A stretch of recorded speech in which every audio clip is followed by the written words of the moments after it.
jumpa. Salam sehat, salam lestari, dan salam damai untuk kita sekalian. Sekarang kita masuk dalam materi ukuran pemusatan dari data tunggal atau data yang belum dikelompokkan ya. Oke, ukuran pemusatan data adalah ukuran untuk gambaran pemusatnya atau sentralnya data yang diambil dari sampel dan mewakili populasinya. Itu pengertiannya. Nah, selanjutnya ada 3 ukuran pemusatan data, yaitu rata-rata, modus, dan median ya. Rata-rata itu biasa disebut juga dengan min ya. Oke, kita satu persatu ya. Kita mulai dari rata-rata dulu. Oke, kita mulai dari rata-rata atau min ya. Rata-rata atau min adalah perbandingan antara jumlah nilai data dengan banyaknya data. Nah, dalam pembelajaran ini saya sampaikan ada 3 jenis rata-rata ya. Rata-rata hitung atau aritmetika min ya, biasa dikasih simbolnya X bar ya. Rata-rata ukur atau geometrik min simbol G. Rata-rata harmonik atau harmonic min itu simbol H. Nah, kenapa saya sampaikan ada 3 jenis rata-rata? Karena terkadang data-data tertentu atau data-data dengan ciri khusus itu lebih tepat mempergunakan rata-rata ukur dibandingkan rata-rata hitung, atau lebih tepat mempergunakan rata-rata harmonik daripada rata-rata hitung. Tetapi secara umum yang banyak digunakan pada jenis-jenis data yang umum ya, kita mempergunakan rata-rata hitung atau aritmetika min ya. Rata-rata hitung aritmetika min ya, dirumuskan seperti ini ya. X rata-rata sama dengan X1 tambah X2 tambah X3 tambah dan seterusnya tambah X dibagi N ya, atau bisa disebut juga jumlah ya, semua nilai data dibagi banyaknya data kan, mana N merupakan banyaknya data, dan atau bisa juga ditulis dengan seperti ini ya, X rata-rata sebenarnya sigma dari XI per N, dimana XI ini tentu bergerak dari 1 sampai N ya. Oke, sebagai contoh ya, jika ada 5 nilai ujian dari 5 orang mahasiswa untuk mata kuliah statistika misalnya 70, 9, 45, 80, dan 5, maka data tersebut menyatakan sampel dengan N sama dengan 5, sehingga rata-rata hitungnya adalah ya, tinggal kita jumlahkan semua data itu, kita bagi dengan 5 ya, 70 tambah 9 tambah 5 tambah 80 tambah 5 dibagi 5 itu sama dengan 320 dibagi 5 sama dengan 64. Jadi kesimpulannya rata-rata nilai statistika kelima mahasiswa tersebut adalah 64 ya. Selanjutnya rata-rata ukur atau geometri min ya. Jika perbandingan 2 data berurutan tetap atau hampir tetap ya, rata-rata ukur lebih baik dipakai daripada rata-rata hitung apabila dikehendaki rata-ratanya. Dengan rumusnya, U itu rata-rata ukur sama dengan akar pangkat N dari X1 kali X2 kali X3 dan seterusnya kali Xn. Nah, untuk bilang-bilangan bernilai besar atau N-nya banyak, maka lebih baik digunakan logaritma. Rumus itu menjadi logaritma sama dengan jumlah dari logaritma data-data tersebut ya, atau sigma log XI dibagi N, di mana N banyaknya data. Oke, kita masuk pada contoh saja. Contoh, tentukanlah rata-rata ukur dari data X1-nya 2, X2-nya 4, dan X3-nya 8. Nah, kalau kita lihat data ini kan perbandingannya itu kan bertetap ya. 2 kali 2 itu 4, 4 kali 2, 8, jadi yang bertetap perbandingannya. Maka untuk data seperti ini kita gunakan rata-rata ukur. Kita jawab langsung ya. Rata-rata ukur sebenarnya akar pangkat 3 ya, karena N kita ada 3 dari 2 kali 4 kali 8 sama dengan akar pangkat 3 dari 64, itu sama dengan 4. Nah, kalau kita mempergunakan rumus logaritma, berarti begini kan, logaritma dari rata-rata ukurnya berarti logaritma 2 ditambah logaritma 4 ditambah logaritma 8 dibagi 3 N ya. Oke, jadi seperti ini kan. Ini dia logaritma 2 tambah logaritma 4 tambah logaritma 8 dibagi 3.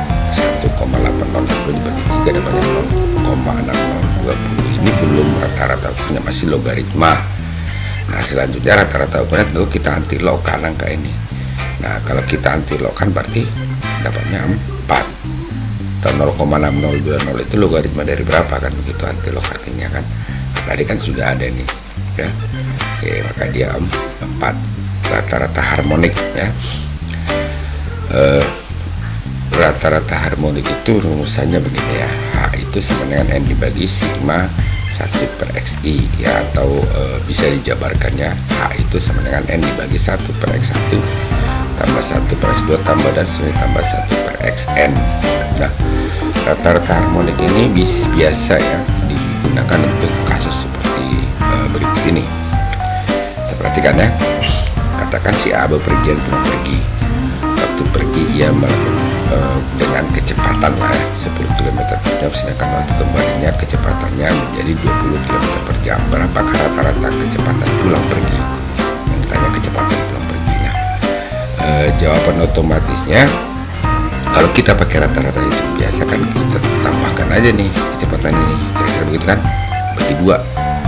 Nah, karena ada pergi dan pulangnya, berarti 10 tambah 20, 30 dibagi 2, 15 km per jam, atau setengah kali 10 tambah 20, 15 km per jam. Ini salah.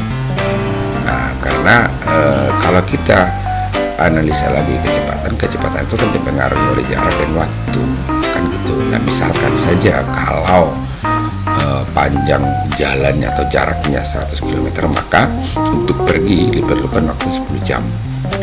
Dan kembalinya dia karena kecepatannya menjadi 20 km, dia hanya membutuhkan waktu 5 jam, sehingga pulang perginya membutuhkan waktu 15 jam. Dan tentu kalau pulang dan pergi sudah menempuh jarak 200 km, maka rata-rata kecepatannya itu harusnya mungkin 200 ya, jarak dibagi waktu 200 per 15 km per jam, harusnya 13 1 per 3 km per jam. Ini benar, bukan 15 km per jam. Nah, di mana ya, kalau kita perhatikan jawaban tersebut tadi tidak lain merupakan rata-rata harmonik dari data tersebut. Nah, ini kita perhatikan, maka rata-rata harmonik sama dengan N dibagi 1 per X1 tambah 1 per X2, karena hanya ada 2 data ya, pergi dan pulang. Berarti 2 per 1 per 10 tambah 1 per 20, berarti sama dengan 2 per, ini kita bikin per 20 ya, samakan penyebut 2 per 20 tambah 1 per 20. Nah, menjadi sama dengan 2 per 3 per 20, berarti sama 2 kali 20 per 3 sama dengan 40 per 3 sama dengan 13 1 per 3. Itu rata-rata harmonik ya. Oke, ukuran pemusatan yang kedua adalah modus ya. Modus atau disingkat atau diberi simbol MOA adalah nilai datum yang paling sering muncul atau nilai datum yang mempunyai frekuensi terbesar ya. Jadi untuk data tunggal tuh bisa dilihat aja, dihitung aja tuh ya, nilai data yang paling sering muncul ya.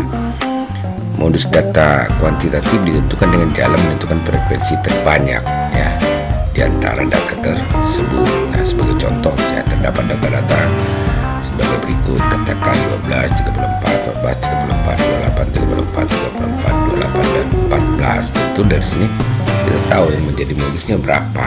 Nah, modusnya tentu 34, karena 34 ini dari data ini kita lihat 1, 2, 3, 4 kali muncul kan, dia merupakan modus dari data tersebut. Nah, untuk modus ini ya, ada beberapa kemungkinan untuk data tunggal misalnya ya. Berdasarkan banyaknya modus maka dapat dikelompokkan. Yang pertama, unimodus, data yang mempunyai satu modus seperti contoh tadi. Bisa juga bimodus atau data yang mempunyai modus, seperti data yang paling sering muncul itu ada 2 nilai ya. Dan multimodus ya, data yang mempunyai lebih dari 2 modus. Misalnya data yang sering muncul itu ada yang 3 nilai, 4 nilai dan seterusnya. Tetapi ada juga data yang tidak mempunyai modus. Selanjutnya adalah median ya. Median adalah posisi nilai data datum yang terletak di tengah setelah data diurutkan dari data terkecil hingga terbesar. Kita berbicara atau kita menyatakan menyerah nilai data yang terletak di tengah-tengah, tetapi data itu diurutkan dulu dari data terkecil hingga terbesar. Nah, jika banyaknya data itu ganjil, maka mediannya itu adalah nilai data ke N tambah 1 dibagi 2.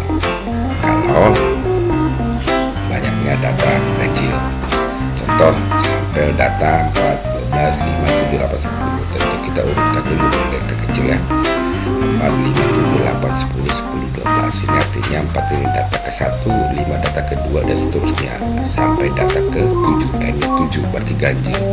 Tentu medianya itu nilai data ke 7 tambah 1 dibagi 2, nilai data ke 8. Begitu tentu nilai data keempat. Yang mana nilai data keempat di sini? 1, 2, 3, 4. Tentu medianya adalah ke 8.